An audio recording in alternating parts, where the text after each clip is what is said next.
مدرسہ بیت العلوم کونڈوا پونے اس official channel کو سبسکرائب ضرور کریں۔ یاد رکھیے، اس سے کسی ایک شخص کو نہیں، پورے مدرسے کو فائدہ ہوگا اور آپ کو اجر عظیم ملے گا۔ سورہ عنکبوت، مکڑی والی سورت،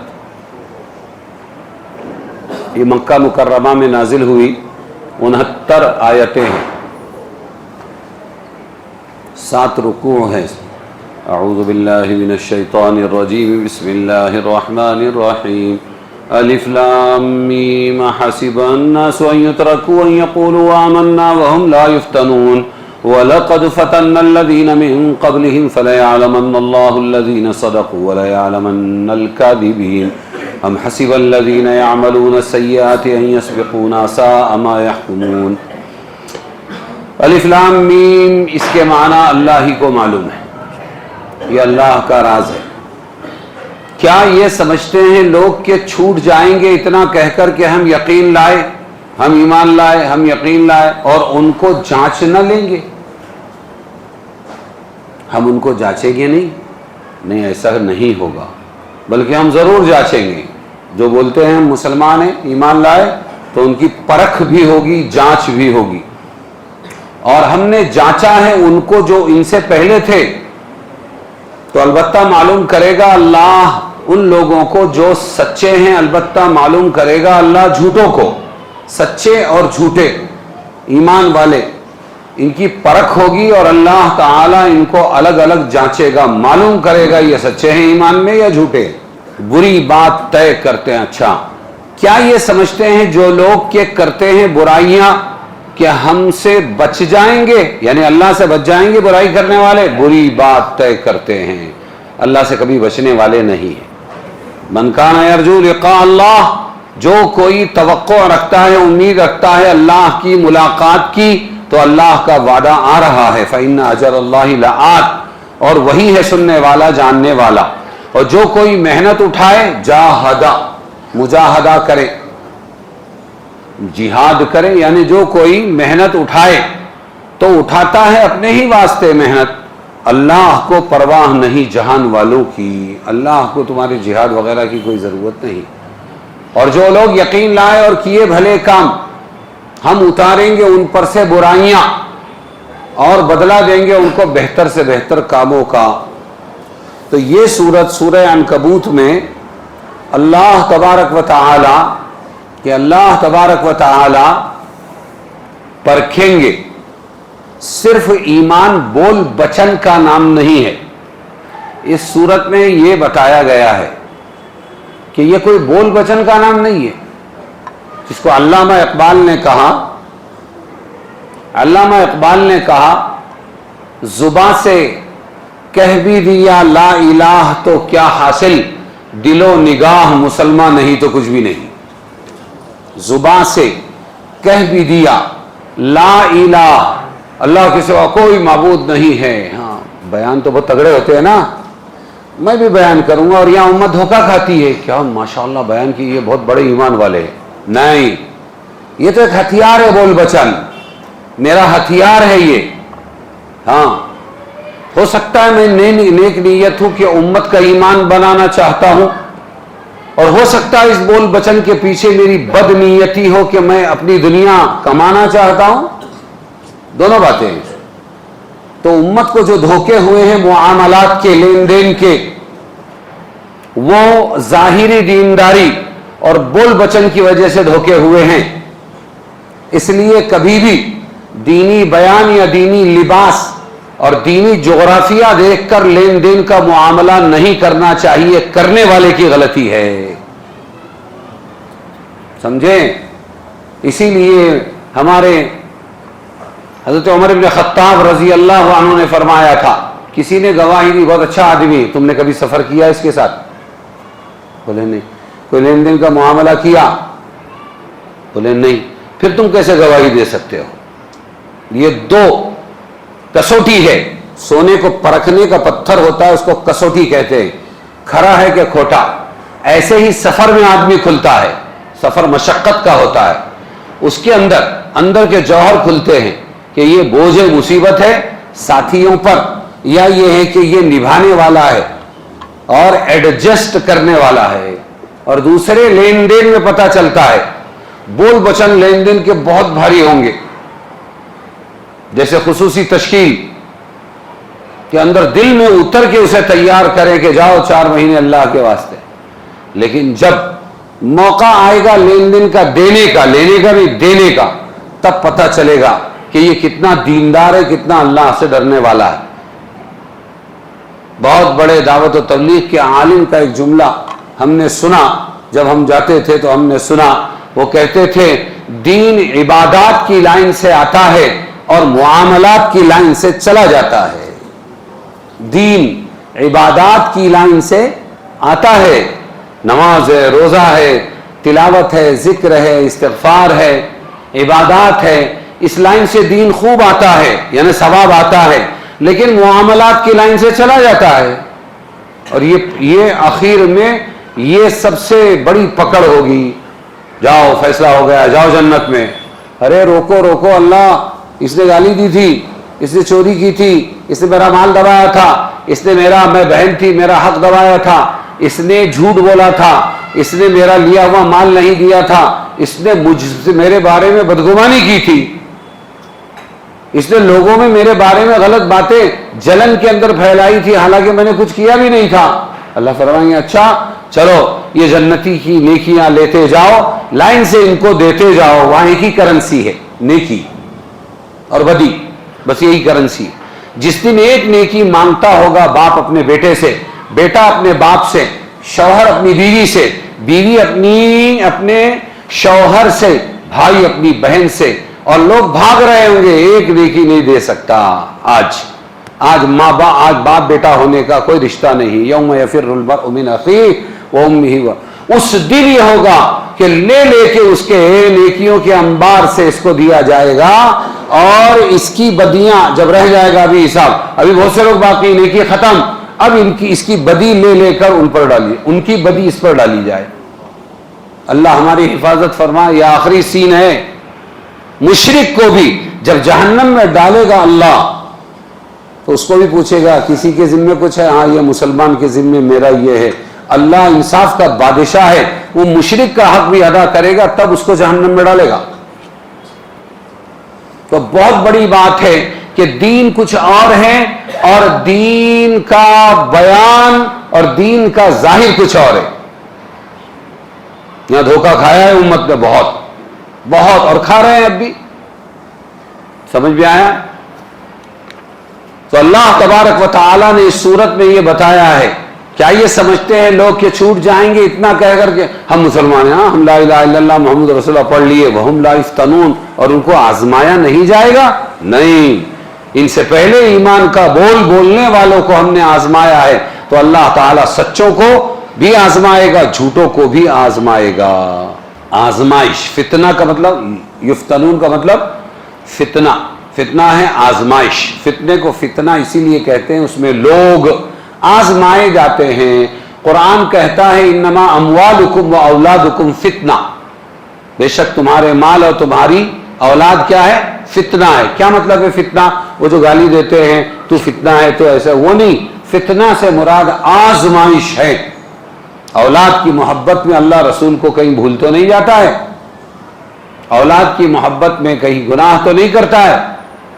تو اولاد کیا ہے؟ فتنہ, آزمائش ہے ہمارے لیے. ہم کو ان کو بھی سنبھالنا ہے, اپنے ایمان کو بھی سنبھالنا ہے. اور آزمائش مختلف طرح ہوتی, بیماریوں سے بھی ہوتی, جیسے حضرت ایوب علیہ السلام کو بیماری دے کر اللہ نے آزمایا.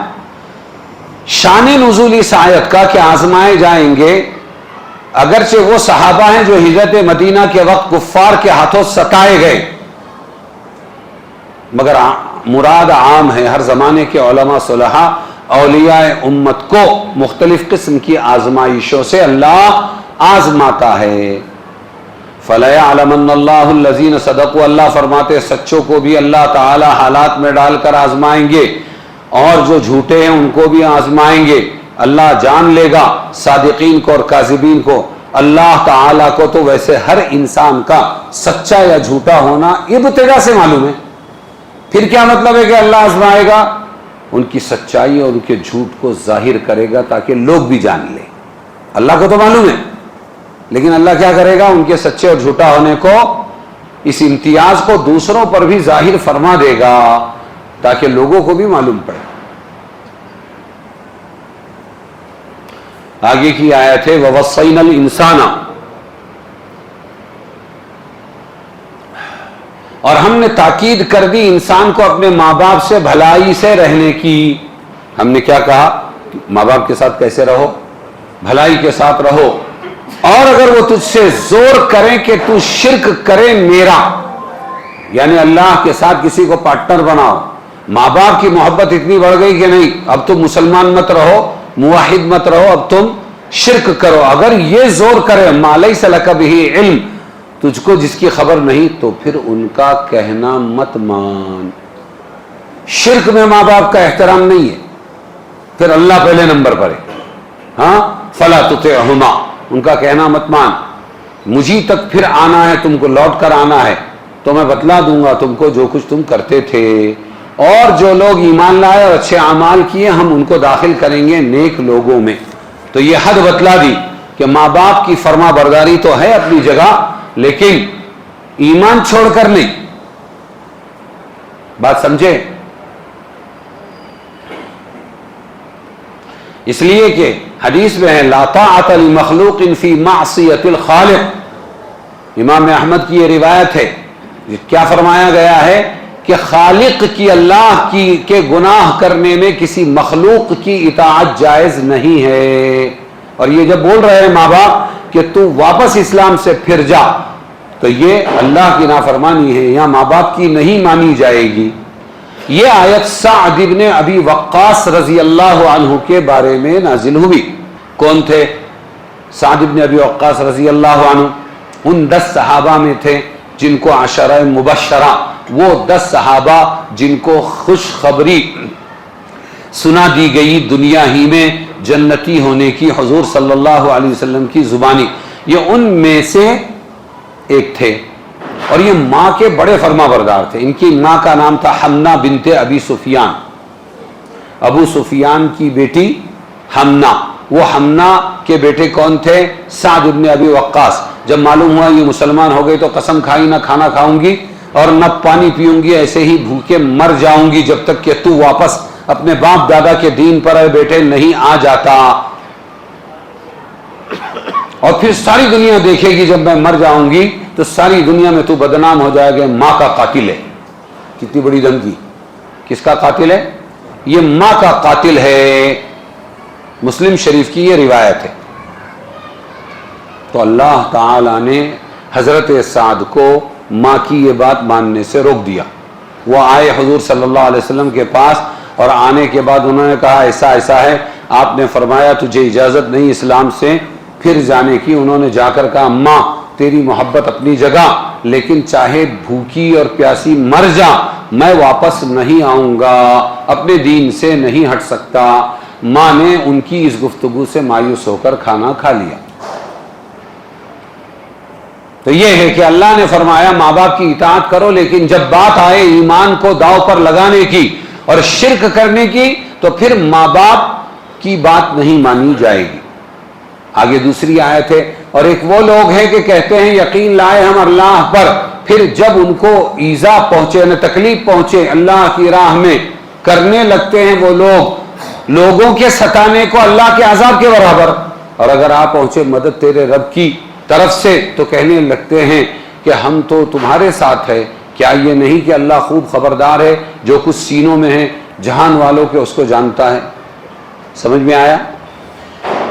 اللہ تعالیٰ یہاں ناراض ہے ان بندوں پر جو بندے اللہ کی نعمتوں سے فائدہ تو اٹھاتے ہیں لیکن اللہ آزماتا بھی ہے. تو اللہ کی آزمائش کے وقت میں وہ بیچارے مایوس ہو جاتے ہیں، اللہ کے بارے میں بدگمان ہو جاتے. کیا ہو جاتے ہیں؟ ہاں، ان آیتوں میں سبق دیا جا رہا ہے کہ جب اللہ پر ایمان لائیں تو آزمائش کے لیے بھی تیار رہیں. کیا کریں؟ آزمائش کے لیے بھی. ایک مولانا پر حالات آئے اور وہ بیچارے بظاہر بہت نیک تھے، انہوں نے کوئی کسی کو کبھی ستایا نہیں، تکلیف نہیں دی، مدد کی. لیکن اللہ نے آزمایا تو حالات آئے تو تقریباً سن ہو گیا ان کا بھیجا، اے اللہ میں نے کیا کیا، میرے ساتھ میں ایسی آزمائش کیوں ہے، یہ میرے دشمن کیوں ہے، یہ ستانا کیوں ہے، یہ تکلیف کیوں ہے۔ تو تقریباً 6 مہینے 7 مہینے کے بعد اللہ تعالیٰ نے اپنی طرف سے ان کو یہ سجھایا، اچھا تو حالات، مصیبتیں، پریشانیاں کیا صرف گناہوں کی وجہ سے آتی ہے؟ اگر ایسا ہے تو سب سے زیادہ انبیاء رسولوں کو ستایا جاتا ہے، تو پھر وہ کون سے گناہ گار ہوتے ہیں؟ وہ تو معصوم ہوتے ہیں۔ یہ سبق ملا اللہ کی طرف سے، بغیر کتاب کے، بغیر کسی آدمی کے سمجھائے، بغیر کسی استاذ کے۔ حالات، اسباب، حالات یہ سب سے بڑے مدرس ہیں۔ کیا ہیں؟ ہاں، تو اس پر میں یہ بات کہتا ہوں کہ اللہ تعالی نبیوں اور رسولوں کی تربیت ڈائریکٹ اللہ کرتا ہے۔ بات چل رہی تھی کہ اللہ فرماتا ہے ہم ایمان بھی دیتے پھر ہم آزماتے بھی ہیں، اور جب ہم آزماتے ہیں تو یہ منافقین کی نشانی بتلائی، بہت رونا، واویلا مچانا۔ سمجھ میں آیا؟ ایمان والے روتے نہیں ہیں بھئی، یہ بھی اللہ کی طرف سے، میٹھا بھی اللہ کی طرف سے، کڑوا بھی اللہ کی طرف سے ہے۔ تو اللہ یہ فرما رہے ہیں، ایک وہ لوگ ہیں کہتے ہیں یقین لائے ہم اللہ پر، پھر جب ان کو تھوڑی تکلیف پہنچتی ہے اللہ کی راہ میں تو وہ کرنے لگتے لوگوں کے ستانے کو اللہ کے عذاب کے برابر، لوگوں کی تکلیف کو اللہ کا عذاب سمجھ لیتے ہیں۔ سمجھ میں آیا؟ اور اگر ان پر مدد آئے، اور کوئی مدد آ جائے مسلمانوں پر آپ کے رب کی طرف سے، تو کہتے ہیں ہم تمہارے ساتھ تھے، ہم کو بھی کچھ دو، ہم تمہارے ساتھ تھے، ہم کو بھی کچھ دو۔ ارے سمجھے گے نہیں؟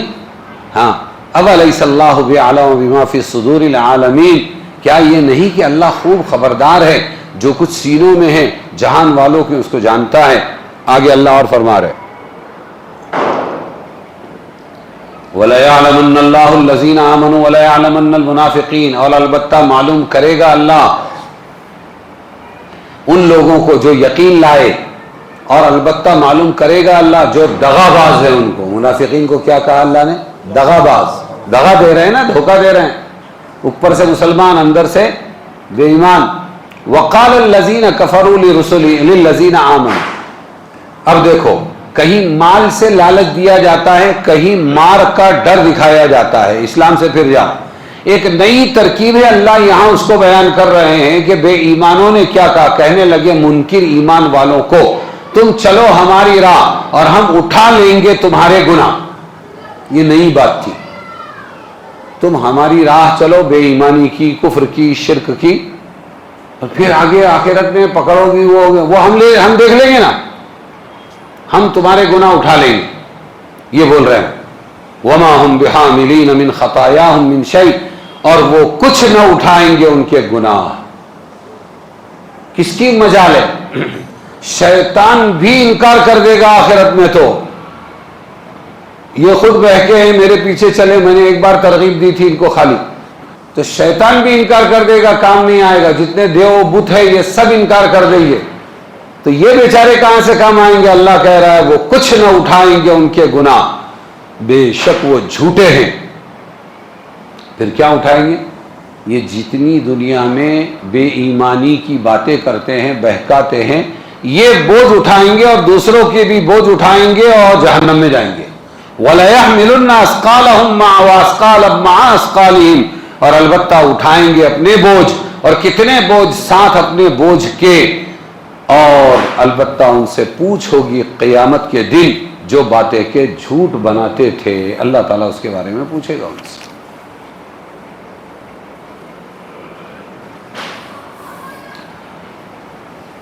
تو یہ کبھی زر اور کبھی زور کی نمائش کرتے تھے، اور اس کے ذریعے وہ دھوکہ ڈراتے تھے، اسلام سے پھیرتے تھے۔ یہاں ایک نیا طریقہ کیا بتایا؟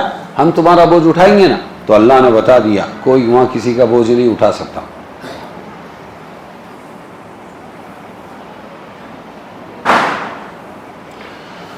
تو جو تم نے بہکایا ہے مسلمانوں کو اور راہ حق سے ہٹانے کی کوشش کی، یہ خود ایک بڑا گناہ ہے۔ ایک تو تم کافر مشرک، لہذا وہ گناہ بھی تم اٹھاؤ گے، اور جو دوسروں کو بہکایا کرتے تھے وہ گناہ بھی اٹھا کر جہنم رسید ہو جاؤ گے۔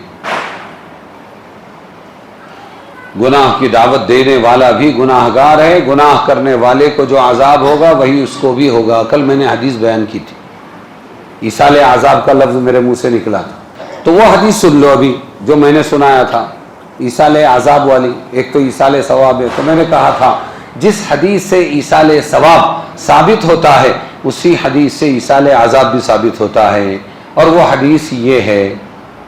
اس آیت سے معلوم ہوا کہ جو شخص کسی دوسرے کو گناہ میں مبتلا کرنے کی تحریک کرے یا گناہ میں اس کی مدد کرے وہ بھی ایسا ہی مجرم ہے جیسا یہ کرنے والا۔ ایک حدیث میں حضرت ابو ہریرہ اور انس ابن مالک رضی اللہ عنہ سے روایت کی گئی ہے کہ رسول اللہ صلی اللہ علیہ وسلم نے فرمایا کہ جو شخص ہدایت کی طرف لوگوں کو دعوت دے تو جتنے لوگ اس کی دعوت کی وجہ سے ہدایت پر عمل کریں گے ان سب کے عمل کا ثواب اس داعی کے نام اعمال میں بھی لکھا جائے گا، بغیر اس کے کہ عمل کرنے والوں کے اجر و ثواب میں کوئی کمی کی جائے۔ اور جو شخص کسی گمراہی اور گناہ کی طرف دعوت دے تو جتنے لوگ اس کے کہنے سے اس گمراہی میں مبتلا ہوں گے ان سب کا گناہ اور وبال اس شخص پر بھی پڑے گا، بغیر اس کے کہ ان لوگوں کے وبال اور عذاب میں کوئی کمی ہو۔ مسلم شریف میں یہ ابو ہریرہ رضی اللہ عنہ سے روایت ہے۔ اس کی موٹی مثال آپ کو بتاؤں، اولاد آدم میں ایک حابیل تھا اور ایک قابیل تھا، چھٹے پارے میں کسی بھی وجہ سے دونوں میں آپس میں ہوئی لڑائی۔ قا یاد رکھنا قاتل سے قا ہے، قابیل قاتل تھا بھائی اور حابیل مقتول تھا۔ اس نے بولا تو قتل کر دے میں قتل ہو جاؤں گا لیکن میں یہ پاپ نہیں کروں گا، یہ دنیا کا پہلا قتل تھا۔ اس نے قتل کر دیا، بعد میں پریشان ہوا کیا کروں، پہلا لاشاہ کا لے کے گھوموں۔ اتنے میں اللہ نے دو کوے بھیجے، دونوں آپس میں لڑے، ایک کوے کو دوسرے نے کھود کے دفن کر دیا۔ تو وہاں پر اس کو سبق ملا کہ ارے اس کو اس طرح دفن کیا جاتا ہے، اس نے دفن کیا۔ اللہ وہاں کہتا ہے وَمِنْ أَجْلِ ذَلِكَ كَتَبْنَا عَلَى بَنِي إِسْرَائِيلَ أَنَّهُ مَنْ قَتَلَ نَفْسًا بِغَيْرِ نَفْسٍ أَوْ فَسَادٍ فِي الْأَرْضِ فَكَأَنَّمَا قَتَلَ النَّاسَ جَمِيعًا۔ یہیں پر ہم نے یہ بات لکھ دی کہ جو بے گناہ کسی بھی آدمی کو قتل کرے گا وہ ایسا ہے جیسے تمام انسانوں کو قتل کر ڈالا۔ تو اب وہ قابیل کو دنیا کے ہر قتل میں سے شیر پہنچتا ہے، سمجھ میں آیا؟ تو اس لیے بتایا کہ گناہ کی دعوت دینے والا بھی گناہ گار ہے، گناہ کرنے والے کو جو عذاب ہوگا وہی اس کو بھی ہوگا۔ اگلی چند آیتیں ہیں، اور ہم نے بھیجا نوح کو اس قوم کے پاس، اس کی قوم کے پاس، پھر رہا ان میں 1000 برس۔ حضرت نوح علیہ السلام کتنے سال رہے اپنی قوم میں؟ 1000 برس رہے، 50 سال کم، الا 50 عاما۔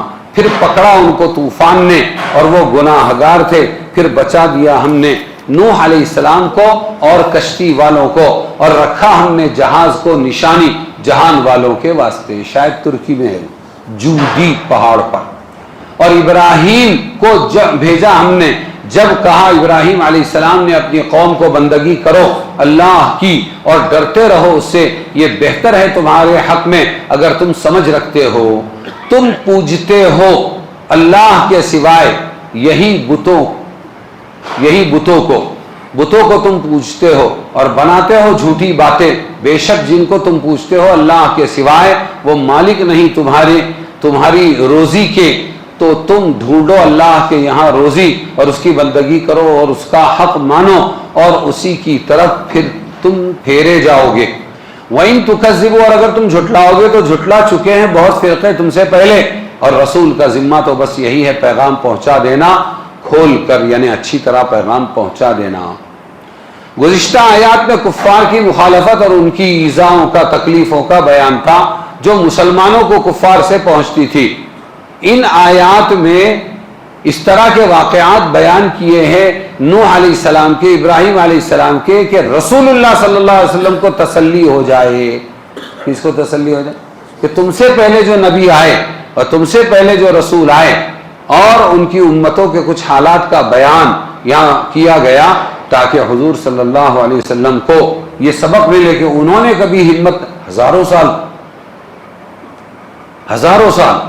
تو انہوں نے کبھی ہمت نہیں ہاری، اس لیے آپ بھی کافروں کی تکلیف پر ہمت نہ ہارے، اپنے فریضہ رسالت کو برابر ادا کرتے رہے۔ سب سے پہلے حضرت نوح کا قصہ ذکر کیا، جتنا نوح علیہ السلام کو ستایا گیا کسی دوسرے نبی کو نہیں ستایا۔ عمر ہی کتنی ہوئی دوسرے نبیوں کی، ان کی تو 1000 سال ہوئی، 1000 سے بھی اوپر بتائی گئی۔ یہ جو 950 سال بتایا نا، 950، یہ دعوت والی عمر ہے جب سے نبی بنائے گئے۔ اور کتنے ٹوٹل معلوم؟ 80 جوڑے مسلمان بنے خالی۔ یہاں تو ایک بیان کر ڈالو تو ماشاءاللہ کتنے گرویدہ ہو جاتے، کتنی جماعتیں نکل جاتی ہیں، حالانکہ ہماری کوئی حیثیت نہیں ہے۔ اور وہاں ایک اللہ کا جلیل القدر نبی ہے، 950 سال محنت کرتا ہے، اور 80 جوڑے کشتی میں آتے ہیں، باقی سب کے سب غرق کر دیے جاتے ہیں۔ تو یہ تبلیغی عمر ہے ان کی 950 سال۔ اور باقی عمر کے بارے میں مختلف اقوال ہے، جس کے اندر وہ زیادہ عمر انہوں نے پائی ہے۔ بہرحال اتنی غیر معمولی طویل عمر مسلسل دعوت و تبلیغ میں صرف کرنا، اور ہر تبلیغ و دعوت کے وقت کفار کی طرف سے طرح طرح کا ستایا جانا، مار پیٹ، گلا گھوٹنے کی تکلیف سہتے رہنا، اور ان سب کے باوجود کسی وقت ہمت نہ ہارنا، یہ سب حضرت نوح علیہ السلام کی خصوصیات ہیں۔ اور دوسرا قصہ ابراہیم علیہ السلام کا ذکر فرمایا، جو بڑے بڑے سخت امتحانات سے گزرے ہیں۔ کیا کیا؟ جیسے آتش نمرود کی آگ میں ڈالا گیا، ملک شام سے ہجرت کر کے ایک لق و دق جنگل مکہ مکرمہ میں بغیر بے آب و گیاہ سرزمین جہاں گھاس بھی نہیں اگتی وہاں قیام کروایا۔ پھر صاحبزادے اسماعیل کے ذبح کرنے کا واقعہ حضرت ابراہیم ہی کے قصے کے ضمن میں، لوط علیہ السلام ان کی امت کے واقعات آخر صورت تک، دوسرے بعض انبیاء ان کی سرکش امتوں کے حالات کا یہ سلسلہ، یہ سب رسول صلی اللہ علیہ وسلم امت محمدیہ کی تسلی کے لیے ہے کہ جب ان پر حالات آئے اور ان کو دین کے کام پر ثابت قدم رکھنے کے لیے یہ سب بیان ہوا ہے۔ تو میں نے کہا تھا 2 باتیں، کہ ایک بات تو میں نے شروع میں یہ کہی کہ ظاہر پر مت جاؤ،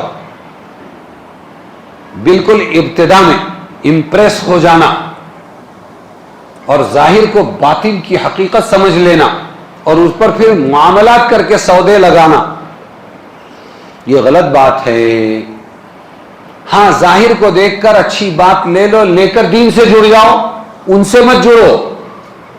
وہ کیسے نہیں معلوم، اللہ کا دین اچھا ہے، دین سے جڑ جاؤ۔ فلاں مولانا نے بہت اچھا بیان کیا، ماشاءاللہ فلاں صاحب نے بہت اچھا بیان کیا، بات سمجھ میں آ گئی، اب دین سے جڑیں گے، نماز پڑھیں گے، روزہ رکھیں گے، ذکر کریں گے، پاک دامن رہیں گے، حیادار رہیں گے، معاملات میں صاف ستھرے رہیں گے۔ لیکن خود وہ بیان کرنے والے صاحب سے، امیر صاحب سے، مولانا صاحب سے، مفتی صاحب سے، ان سے جڑنا کہ صاحب یہ 10 لاکھ روپیہ لو اور مجھے بھی اپنی بزنس میں آپ پارٹنر بنا لو، یہ غلط بات، سمجھے کہ نہیں سمجھے؟ ہاں، وہاں پرکھو، وہاں پرکھنے کے بعد قدم اٹھاؤ۔ تو دین کی بات اتنی اچھی ہے کہ صرف بات پر ہی جناب کا سکہ چل جاتا ہے۔ تو دین، اب مولانا نے بھی یہ سوچنا کہ دین کی بات میں اگر اتنی کشش ہے کہ لوگ گرویدہ بن جاتے ہیں، تو وہ دین اگر میری زندگی میں آ گیا تو میں کتنا مہکنے لگوں گا اور میری زندگی کتنی قیمتی بن جائے گی۔ یہ ہم نے سوچنا ہے، بیان کرنے والے نے سوچنا ہے۔ اسی لیے دعوت و تبلیغ میں بعد میں بہت بولنے لگا، اب تو سوال ہی نہیں آتا، جاتا ہی نہیں، لیکن میں بہت بولنے لگا لاکھوں کے مجمع میں کہ تھوڑی دیر بات کر لوں۔ میں نے کہا بھائی دیکھو، ہم جڑے تھے دین میں اور تبلیغ میں دیندار بننے کے لیے، ہاں عمل والا بننے کے لیے، نہ کہ بیان والا۔ اب مشق 3 گھنٹے کے بیانوں کی ہو گئی۔ پھر میں کامنٹری سناتا ہوں، بزرگان دین نے قرآن و حدیث کی روشنی میں چند باتیں بتائی ہیں جن پر عملی مشق کرنے سے پورے دین پر آدمی چل جاتا ہے۔ نہیں، مطلب پھر کیا، واٹ از دا کریکشن؟ بولے پورے دین پر چلنا آسان ہوتا ہے۔ کیا بولتے ہیں؟ 2 لفظ قابل غور ہے اس میں، جن پر عملی مشق کرنے سے 6 صفات ہے۔ پہلا نمبر، دوسرا نمبر، تیسرا نمبر، 6 صفات. یہ 6 صفات کیوں ہیں کہ ان پر عملی مشق کرنے سے، بس اسی لفظ کو پکڑو، عملی مشق کرنا ہے. میں ویسا جیسے بولے نا، جیسے بیان کیا گیا ویسا ایمان والا بن جاؤں، ویسی نماز والا بن جاؤں، ویسا ذکر والا بن جاؤں، ویسا اخلاص والا بن جاؤں. یار میرے اندر وہ اخلاص نہیں آ رہا، میرے اندر نماز کی وہ کیفیت نہیں آ رہی، وہ استحضار خداوندی نہیں آ رہا. سمجھ میں آیا؟ تو عملی مشق کے لیے ہم دعوت و تبلیغ میں جڑے تھے.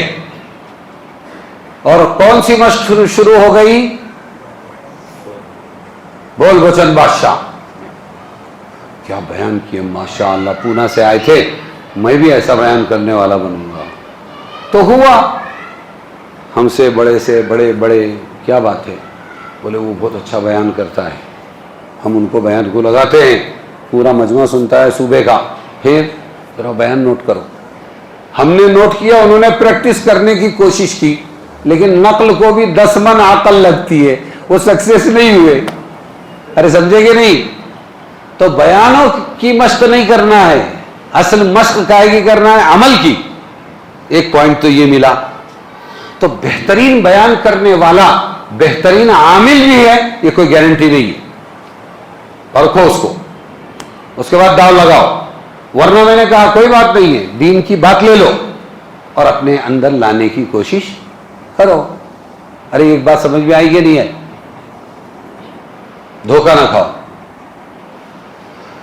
اور دوسری بات اس میں یہ ہے کہ اللہ آزمائے گا. آج کا سبق کیا ہے؟ اللہ ضرور آزمائے گا، ایمان والوں کو، بے ایمانوں کو، مومنین کو، منافقین کو، سچوں کو، جھوٹوں کو اللہ آزمائے گا. تو دوسرا سبق یہ ملا کہ جب زندگی میں ہماری آزمائشیں آئے تو یہ ایمان بنانے کے لیے وہاں جلدی سے اکھڑ نہیں جانا چاہیے کہ اللہ میں نے کیا کیا، میرے کیوں پکڑ رہا، ایسا کر رہا ہے، اور ایسی مصیبت آ رہی، میں نے کچھ بھی نہیں کیا پھر اتنی، میں بہت نماز پڑھتا پھر بھی کائے کو مصیبت، میں بہت دیندار ہوں پھر بھی مجھ پر کائے کو مصیبت. تو وہاں یہ سبق ہے کہ حالات، مصیبتیں، پریشانیاں یہ صرف گناہوں پر نہیں آتی بلکہ گناہ سے بچنے پر زیادہ آتی ہے. جیسے انبیاء اور رسولوں کو اللہ تعالیٰ زیادہ آزماتا ہے. کیسے آزماتا ہے؟ کیسے آزماتا ہے؟ کہ قتل کرواتا ہے. رسول کو قتل کر رہا ہے امتی، کیا کر رہا ہے؟ ہاں، آرے چلاتا ہے، بیماریاں لاتا ہے. ایوب علیہ السلام، یحییٰ علیہ السلام، سر کاٹ کے رکھا گیا تھا. پہلے بیان پر صفا پہاڑی پر جو حضور نے دیا ہے، لوگوں ایک موت کا لشکر ہے وہ آنے والا ہے، اس لیے میں دیکھ رہا ہوں تم نہیں دیکھتے، اس اونچی پہاڑی پر سے آ جاؤ اور اللہ کے دین کی طرف آؤ، ایک اللہ کی طرف. پہلے بیان پر 2 بیٹیوں کو طلاق پڑی ہے. پہلے بیان پر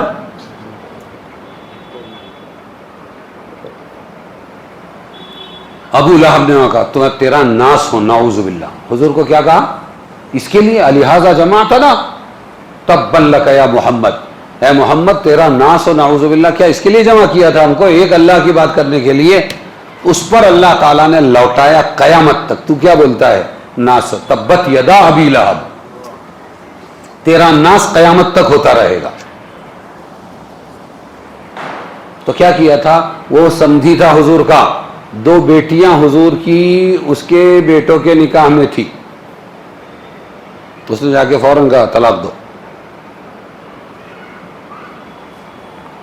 بہت پریشان ہوئے دعوت والے، بہت اتنی بڑی پریشانی ایک نے بھی جھیلی ہے آج تک. 2 بیٹیوں کو ایک بیان پر طلاق ہوا کبھی؟ یہ کچھ بھی نہیں. تمام نبیوں کا ستایا جانا ایک طرف، نوح علیہ السلام کا 950 سال تک ستایا جانا ایک طرف، اور حضور فرماتے ہیں تمام نبیوں کا ستایا جانا ایک طرف اور میرا ستایا جانا ایک طرف. تو کس لیے یہ حالات، مصیبتیں، پریشانیاں آئی تھی؟ اللہ کی مرضی ہے بھائی. کیا ہے؟ نبیوں کا گناہ نہیں ہے. یہ سبق ہے بہت بڑا، انمول سبق ہے یہ. کبھی تنہائی میں یاد کرنا، آپ بیتی ہے ہماری یہ، وہاں سے ملا اللہ سے.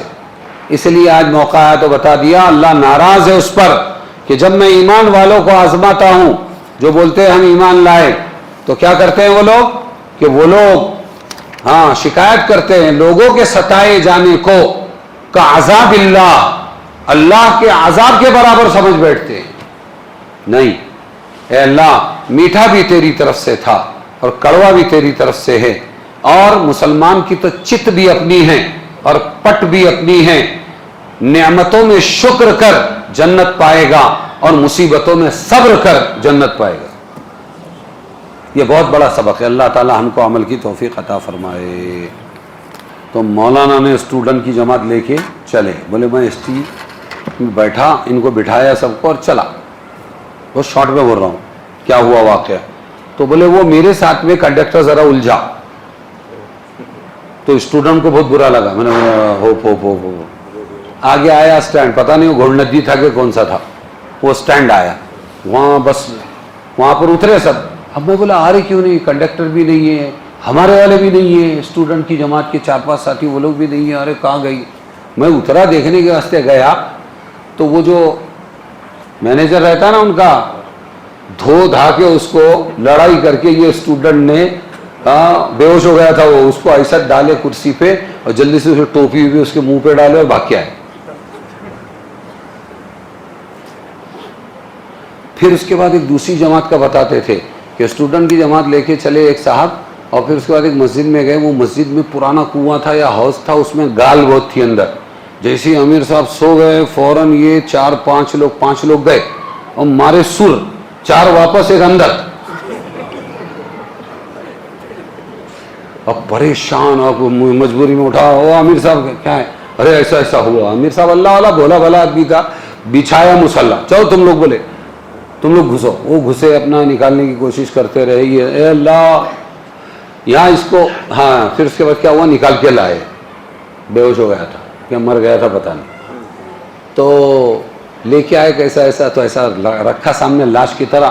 امیر صاحب نے مانگی دعا، اے اللہ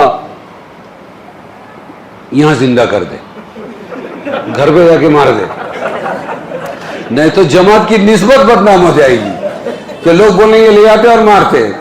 اٹھانا بیچارہ وہ سیدھا گھر کو واپس امیر صاحب. تو یہ جو ہے نا شیطان بھی پناہ مانگتا ہے.